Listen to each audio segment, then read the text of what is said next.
জাজিমুখ।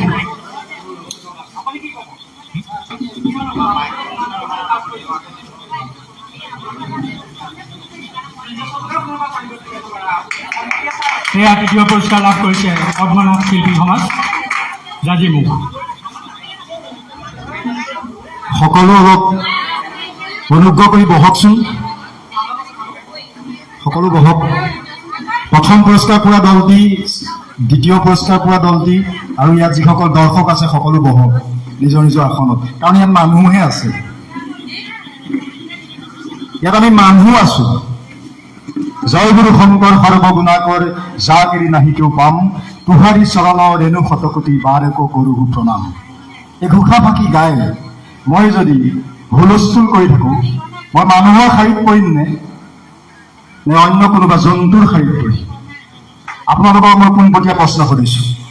প্ৰথম কথা হ'ল, আজি ইয়াত যিটো পৰিস্থিতিৰ সৃষ্টি হৈছে, মই মোৰ নিজৰ পৰিচয়টো দিছোঁ, ভিডিঅ' কৰি থাকিব, আৰু এইটো কোনোবাই ছ'চিয়েল মিডিয়াত যদি প্ৰচাৰো কৰে কৰি দিয়ক, ক'বলগীয়া একো নাই। মোৰ আত্মাৰ কথাখিনি ক'ম। আমি পদ্মনাথ শিল্পী সমাজ জাজিমুখ, আপোনালোকে জানে 3 মাহ বানপানীত ডুব গৈ থাকোঁ। প্ৰতিজন ল'ৰাই কোনোবাই বেপাৰ কৰে চব্জি, মই নিজে লোকৰ হোটেলত জোঠা ধুওঁ, বেলেগে খাই যায় মই পাতিটো ধুওঁ। প্ৰতিজন ল'ৰাই কোনোবাই টেম্পু চলায়, কোনোবাই পকা কাম কৰে, কোনোবাই ফ্লিপকাৰ্টত গোটেই ৰাতিটো টোপনি ক্ষতি কৰে। আমি পইচাৰ কাৰণে আমি ইয়াত অংশগ্ৰহণ কৰা নাই। আমি নাম গাই ভাল পোৱা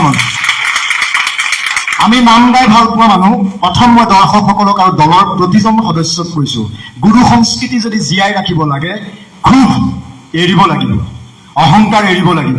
2003 চনৰ পৰা দিহানাম গাই আছো, নাম গাই ভাল পাওঁ, ঘৰৰ বেৰখনো বনাব পৰা নাই, উৰিয়ে ধৰিলে। সেইটো মোৰ নিজৰ ব্যক্তিগত কথা। নাম গাই পদ্মনাথ শিল্পী সমাজ বা মই নিজে ব্যক্তিগত হিচাপে শ্ৰী মাধৱ হাজৰিকাই ঘৰলৈ তামোল পাণ এযোৰ কিনি পোৱা নাই। জোঠা ধুই তামোল পাণ কিনি লৈ যাওঁ। দেউতালৈ বগা গেঞ্জি এটা, লোকৰ দোকানত কাম কৰি, লোকৰ ঘৰত হাজিৰা কৰি, প্ৰতিটো ল'ৰাই নিজৰ মাক দেউতাকলৈ লোকৰ ঘৰত কাম কৰি, হাজিৰা কৰি, দৈনিক বজাৰ মাৰি, বজাৰলৈ গৈ ঘৰৰ বজাৰ কৰে। আমি দিহানাম বা ভাওনা কৰি ঘৰ চলোৱা নাই। সেইটো স্পষ্ট কথা।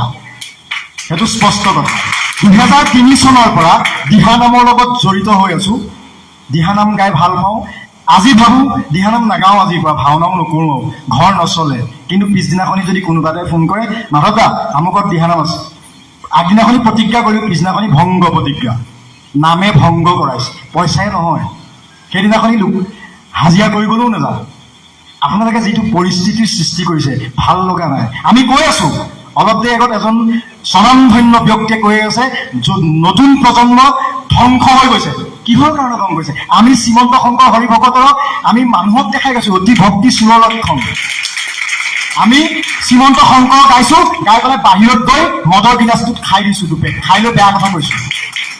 এতিয়া মই দৰ্শক আৰু দলক গ'লো, এতিয়া মই বিচাৰকক ক'ম।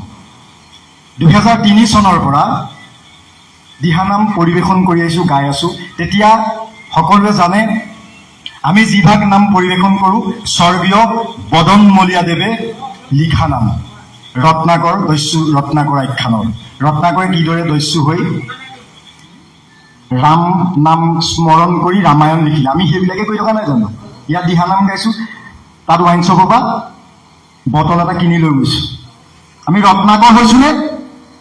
মই মোৰ নিজক কৈছোঁ দেই, ভাবি লোৱাখিনিয়ে ভাবি ল'ব নিজৰ গাত, ময়ো লগত পৰিছোঁ বুলি। একাংশ শব্দটো ব্যৱহাৰ কৰিছোঁ। মই আপোনালোকক এটাই অনুৰোধ জনাইছোঁ, আমাৰ যেতিয়া মই জনাত, আমি দেখি অহা, যেতিয়া আমাৰ বৰদেউতাসকলে ককাহঁতে নাম গাইছিল, তেতিয়া মূলৰ আসনভাগ সদায় মধ্যবিন্দুত স্থাপন কৰিছিল। হয়নে কওক আপুনি? মই স্বনামধন্য বিচাৰক মহোদয়ক সুধিছোঁ, যদি কোনোবা এভাগ নামঘৰ আছে অসমত, দেখুৱাই দিয়ক যিভাগ নামঘৰত মূল আসনভাগ কাষত থাকে। নাথাকে, কেতিয়াও নাথাকে। আৰু ঠিক আছে, মূল আসনভাগ গ্ৰহণ কৰিব নোৱাৰিলে, ইংৰাজীত এটা শব্দ ব্যৱহাৰ কৰিছোঁ, প্ৰেজেণ্ট অফ মাইণ্ড, উপস্থিত বুদ্ধিটো লাগিব। ফাৰ্ষ্ট পাইছে, থাৰ্ড পাইছে, ছেকেণ্ড পাইছে, এইবিলাক মই অদৰকাৰী বুলি ভাবোঁ। কিন্তু নাম গাই ভাল পোৱাটো মই দৰকাৰী বুলি ভাবোঁ। ফাৰ্ষ্ট, ছেকেণ্ড, থাৰ্ড এইবোৰ যে লৈছোঁ, এইখন বুঢ়াকালত স্মৃতি হৈ থাকিব। যদি বুঢ়া হওঁ, আপোনাৰ বয়স পাওঁ, আপোনাক দুগৰাকী বিচাৰকৰ যদি বয়স পাওঁ, তেতিয়া সৰু ল'ৰা ছোৱালীবোৰক কম, গোপাইহঁত এই ভেনুচুচত দিহানাম পাতিছিলে, থাৰ্ড পাইছিলোঁ, তহঁতিও যাচোন। এই পইচাটোৰ কথা যদি সিহঁতক কৈ দিওঁ, তেতিয়া সিহঁতে কি হ'ব গম পায় নাই? কমাৰ্চিয়েল ব্ৰেইনত ভৰাই লৈ নাম সিহঁতি হেৰি কৰিব। কিন্তু আমাক আপোনালোকে অৰিহণা এটা দিছে। আজি আমি দিহানাম পৰিৱেশন, আপোনাৰ ধৈৰ্য ধৰক, শুনি থাকক কথাকেইটা। আজি দিহানাম পৰিৱেশন কৰিবলৈ আহিছোঁ। আজি আমাৰ 1930 টকা পইচা খৰচ হৈছে। 1930 টকা পইচা খৰচ হৈছে। যিখন হোটেলত মই জোঠা ধুই আছোঁ, সেইখন হোটেলৰ পৰা মই 500 টকা এডভান্স আনিবলগীয়া হৈছে। কোনোবাই বেপাৰী এজনৰ পৰা শাক দিম বুলি 100 টকা ধাৰলৈ ল'বলগীয়া হৈছে। কোনোবাক কৈছোঁ তোক পিছৰ প্ৰগ্ৰেমটোত মিলাই দিম যা, কাৰণ গোটেইকেইটা হাজিৰা কৰা ল'ৰা। এই খৰচটোহে পাইছোঁ আমি। তাৰ পিছৰখিনি পইচা জাজিমুখত আমি ভাওনা সমাৰোহ পাতিব লৈছোঁ। শিশুৰ নতুন প্ৰজন্মৰ উশৃংখল পৰিৱেশ দেখি এই উঠি অহা প্ৰজন্মটো ধ্বংস নহওক বুলি ভাওনাৰ ব্যাকৰণিক শিক্ষাখিনি দি সিহঁতৰ মাজতে 3খন ভাওনা পাতিব লৈছোঁ। পদ্মনাথ শিল্পী সমাজৰ উদ্যোগ, ইয়াৰ 1930 টকা, আৰু আমি ভাত এসাঁজ খাম 1000 টকা যাব। মোটামুটি 3,000 টকা খৰচ হ'ব। 4,000 টকা আমাৰ সেই শিশুসকলৰ কাৰণে খৰচ কৰিম। আমাৰ উদ্দেশ্যটো বেলেগ। আমাৰ উদ্দেশ্য পিছ পকেটত ভৰোৱা নহয়। মোৰ এতিয়া আঁতৰি গৈছোঁ মই। মূল আসনৰ নামাচাৰ্য সদায় মূল আসনৰ। আজিকালি আগতে লাইট চাউণ্ড এইবিলাক নাছিলে। ভাওনাতে হওক, দিহানামতে হওক, চিঞৰিব যিমানেই পাৰে সিমানেই নাম উঠিব। আৰু ডাঙৰ ডাঙৰ মানুহে নাম গাইছিলে। আজিকালি শিখৰ কেপি গুটকা গাই ভকেল মিক্সিং কৰিবলগীয়া হৈছে। এই নামটো ভালকৈ ক'ব নোৱাৰে, হয়নে তেতিয়া ক'ব পাৰি। আজি এইবিলাক এতিয়াও ওলাইছে। মই এইবিলাক এতিয়া ওলাইছে বুলি কৈছোঁ। শংকৰদেৱে এইবিলাক ইউজ কৰা নাছিলে, আমিহে ইউজ কৰিছোঁ আজিকালি। কাৰণ আমি এইটো কাৰণে ইউজ কৰিছোঁ, আমি চিঞৰিব নোৱাৰা হ'লোঁ। ক'ত চিঞৰিব পাৰিম? ভেজাল সোপা খাই আছোঁ। মাত ডাঙৰ হ'ব লাগিব। মূল আসনত লিডত চাউণ্ডৰ ল'ৰাকেইটাই মূল আসনত মাইক্ৰফোনটো দি থৈছে। ফাৰ্ষ্ট পুৰা দলটোক কৈছোঁ মই, মোক যদি আজি ফাৰ্ষ্ট দিলেহেঁতেন নহয়, কাষৰ আসনখনত মই যদি নামাচাৰ্য হৈ গীত গালোহেঁতেন, নামষাৰ গালোহেঁতেন, মই ফাৰ্ষ্টটো গ্ৰহণ নকৰোঁ। লিখিত। আৰু মোৰ এতিয়াও এই 3য় পুৰস্কাৰটো গ্ৰহণ কৰিবলৈ মন নাই।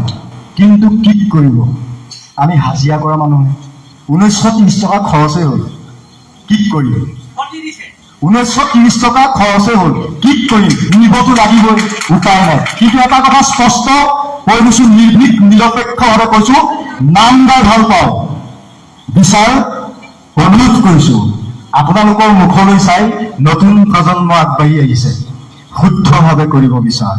শ্ৰীমন্ত শংকৰ হৰিভকতৰ গাই, জয়গুৰু শংকৰ গাই অতি ভক্তি চুৰ লক্ষণ দেখাই। একাংশ শব্দটো ব্যৱহাৰ কৰিছোঁ। মই কাকো চিধা চিধি কৈ দিয়া নাই, কথাকেইটাহে চিধা চিধি কৈছোঁ। একাংশ এইবিলাক নকৰিব, নাপায়। ভগৱানৰ পানিছমেণ্টটো শ্ল'। ভগৱান ধৈৰ্যশীল, শ্ল', সুস্থিৰ মগজে চিন্তা কৰি কৰি এনেকুৱাকৈ হিচাপ কৰি আপোনাক আঘাত দিব নহয়, আপুনি ধৰিবই নোৱাৰিব কেতিয়া। ধুবুৰীৰ পৰা শদিয়াৰ ভিতৰতে আবদ্ধ হৈ আছে, তাৰ আগতে যাব পৰা নাই। কেতিয়া যাব পৰা নাই গম পায়? এই আমুকৰ দিহানাম, আমুকৰ ভাওনাটো, আমুকৰ দিহানামতো সিহে পাৰে নি? আমাৰ মাজতহে কম্পিটিশ্যন কৰি আছোঁ আমি। আপুনি মই চাওঁ, আপোনালোকক আমাৰ বিশ্ব দৰবাৰত যদি দিহানাম পৰিৱেশন কৰিবলৈ হয়, আমি এৰা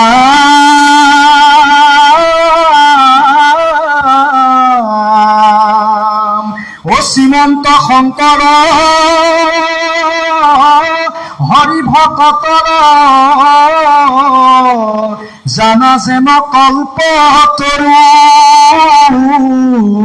তাহান্ত বিনাই নাই নাই নাই আমাৰ পৰম গুৰু। এই ঘোষা ফাঁকি যদি আমি ভাৰতৰ বাহিৰলৈ নাযাওঁ, আপুনি মাদ্ৰাজত যদি গাই দিয়ে নহয়, এনেকৈ থাকিব। কি গাইছে আপুনি? সেই ঘোষা ফাঁকি ট্ৰেন্সলেট কৰিব লাগিব, বুজি পালে? তেতিয়াহে বিশ্ব দৰবাৰত প্ৰতিষ্ঠা হ'ব। আমি ইয়াত এনেই শ্ৰীমন্ত শংকৰ হৰিভকতৰ গাই দিহানাম বিশ্ব দৰবাৰত প্ৰতিষ্ঠা কৰিম, ভাওনা বিশ্ব দৰবাৰত প্ৰতিষ্ঠা কৰিম বুলি ভাবি থাকিলে নহ'ব। তাৰ প্ৰবাসী অসম, তাত থকা অসমীয়া মানুহখিনিয়ে বুজি পাব, বাকীখিনিয়ে বুজি নাপায়। ট্ৰেন্সলেট কৰিব লাগিব। নতুন প্ৰজন্ম আহি আছে, সেই আৰু এটা প্ৰজন্ম আহি আছে, সেইটো হ'ব। গতিকে অনুৰোধ জনাইছোঁ বিচাৰকক, সকলো দলক অনুৰোধ জনাইছোঁ, কথাকেইটা কওঁতে অলপ চিধাকৈ কৈছোঁ, মই গম পাইছোঁ। নিজেও বুজি পাইছো, কিন্তু শুদ্ধ কথা কৈছো, অপ্ৰিয় হ'ব পাৰে, কিন্তু চিৰন্তন সত্য কথা। বিচাৰ সদায় ভালকে কৰিব। সকলো দলে নিজৰ বিচাৰ বুদ্ধি বিবেচনা কেতিয়াও কাকো বিক্ৰী নকৰিব। মই কৈছো, মই নামাচাৰ্য হৈ যদি কাষৰ ধৰাখনত নাম পৰিৱেশন কৰো, মোক ফাৰ্ষ্ট দিনে মই কেতিয়াও গ্ৰহণ নকৰো। যদি কেতিয়াবা গ্ৰহণ কৰো, নামটো লিখি থওক, শ্ৰী মাধৱ হাজৰিকা পদ্মনাথ শিল্পী সমাজ জাঁজিমুখ। যদি গ্ৰহণ কৰা দেখে মোক ক'ব, আপুনিও এজন বৰ ধুৰন্ধৰ দেই। কৃষ্ণ।